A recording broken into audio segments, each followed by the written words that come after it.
ನಮಸ್ತೆ ಮೇಡಮ್. ನಮಸ್ತೆ ಮೇಡಮ್, ನಿಮ್ಮ ಹೆಸರು? ನನ್ನ ಹೆಸರು ಸುನೀತಾ ಅಂತ. ಹೌದಾ, ಎಲ್ಲಿಂದ ಬಂದಿರೋದು ಮೇಡಮ್? ನಾನು ರಾಮನಗರ ಇಂದ.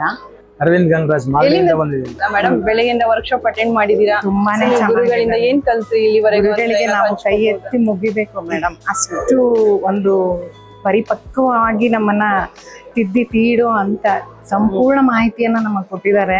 ಎಲ್ಲಾವುದು ಒಳ್ಳೇದ್ ಅನ್ಸ್ತದೆ ಮೇಡಮ್. ಅವ್ರು ಹೇಳಿದ್ ಮಾಡ್ಬೇಕಷ್ಟೇ. ಬೆಳಗಿನ ಜಾವದಲ್ಲಿ 3:30 4:30 ಅಫರ್ಮೇಶನ್ ಮಾಡ್ತೀವಲ್ಲ, ಅದು ತುಂಬಾ ಎಫೆಕ್ಟ್ ಆಗಿ ಕೆಲಸ ಮಾಡ್ತದೆ. ನಾಳೆ ಮಾಡಿದ್ದೀನಿ, ಅನುಭವಿಸಿದ್ದೀನಿ.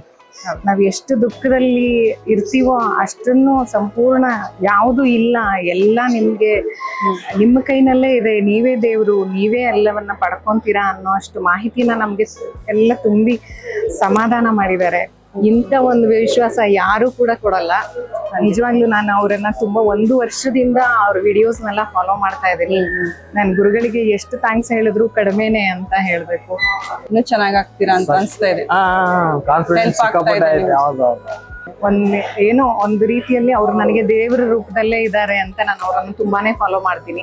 ಜೊತೆಗೆ ಅವರು ಒಂದು ಟೈಮ್ ಮ್ಯಾನೇಜ್ಮೆಂಟ್ ಇರ್ಬೋದು, ನನ್ ಸಂಪೂರ್ಣ ಅಳವಡಿಸ್ಕೊಂಡಿದೀನಿ ಎಲ್ಲಾನು. ಒಂದ್ ಮಿರರ್ ಮೆಡಿಟೇಷನ್ ಆಗ್ಲಿ, ಅವರು ಎವ್ರಿ ಡೇ ಮಾರ್ನಿಂಗ್ ದುಡ್ಡಿಗೆ ಮುತ್ತು ಕೊಡ್ಬೇಕು, ಇಟ್ಕೋಬೇಕು. ಕೆಲವೊಂದು ಸಾಲಗಳನ್ನೆಲ್ಲ ತೀರಿಸ್ಕೊಂಡ್ ಬಂದಿದ್ದೀನಿ. ಮನಸ್ಸಿಗೆ ಒಂದು ನೆಮ್ಮದಿ ಕಾಣಿಸ್ಕೊಂಡಿದೀನಿ. ನನ್ಗೆ ಯಾವ್ದು ಫೇಲ್ಯೂರ್ ಆಗಿಲ್ಲ. ನಮ್ದೆಲ್ಲ ನನ್ಗೆ ಅನ್ಕೊಂಡಂಗೆ ಆಯ್ತಾ ಐತೆ.